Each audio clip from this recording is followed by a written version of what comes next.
نیت کردم که بخوانم 4 رکعت نماز فرض امروز رو به قبله پشت سر امام حاضر.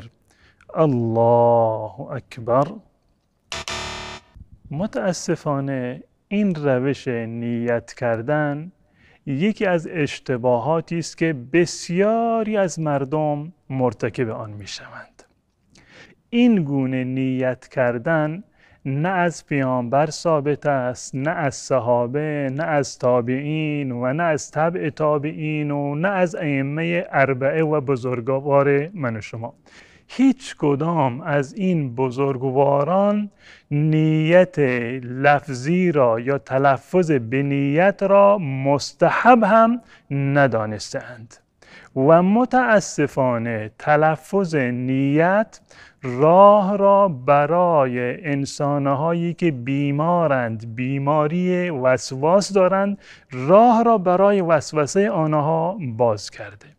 امام شافعی رحمت الله علیه میگوید که هیچ انسانی در طهارت و نماز خودش دچار وسواس نمی شود مگر این که یا انسان جاهل و نادانی هست که از دین آگاهی ندارد و یا این که انسان دیوانه و بیعقلی است.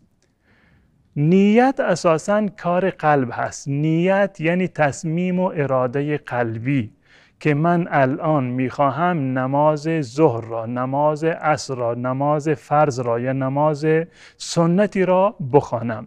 حضرت عایشه رضی الله تعالی عنها میفرماید بنابر روایت صحیح مسلم کان رسول الله صلی الله علیه و سلم یستفتح الصلاة بالتکبیر.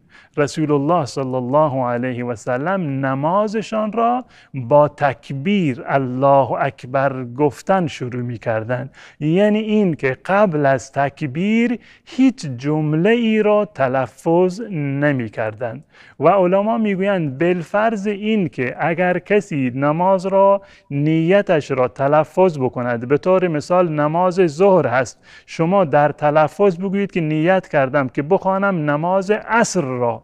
این نماز عصر را که با زبان گفتید این اعتباری ندارد. همان نیت قلبی شما که نماز ظهر هست، وقت نماز ظهر هست، همون معتبر هست. پس بنابراین همان گونه که پیامبر نیت می‌کردند من شما هم نیت بکنیم. همین که شما آمدید میدانید وقت نماز ظهر هست، آمدید در مسجد یا در منزل بر روی مصلی ایستادید که نماز ظهر را بخوانید و میدانید در دلتان هست که این نماز ظهر هست، نماز سنت قبلیه هست، نماز سنت بعدیه هست، همین مقدار کفایت میکند. برای تلفظ نیت و نیت کردن برای طهارت و نماز وسواس نداشته باشید، وگرنه تنها خودتان را ضربه میزنید و راه شیطان را بر خودتان باز کردید و همیشه فکر میکنید که نمازتان و عبادتتان و وضو و غسلتان صحیح نیست، بلکه صحیح هست،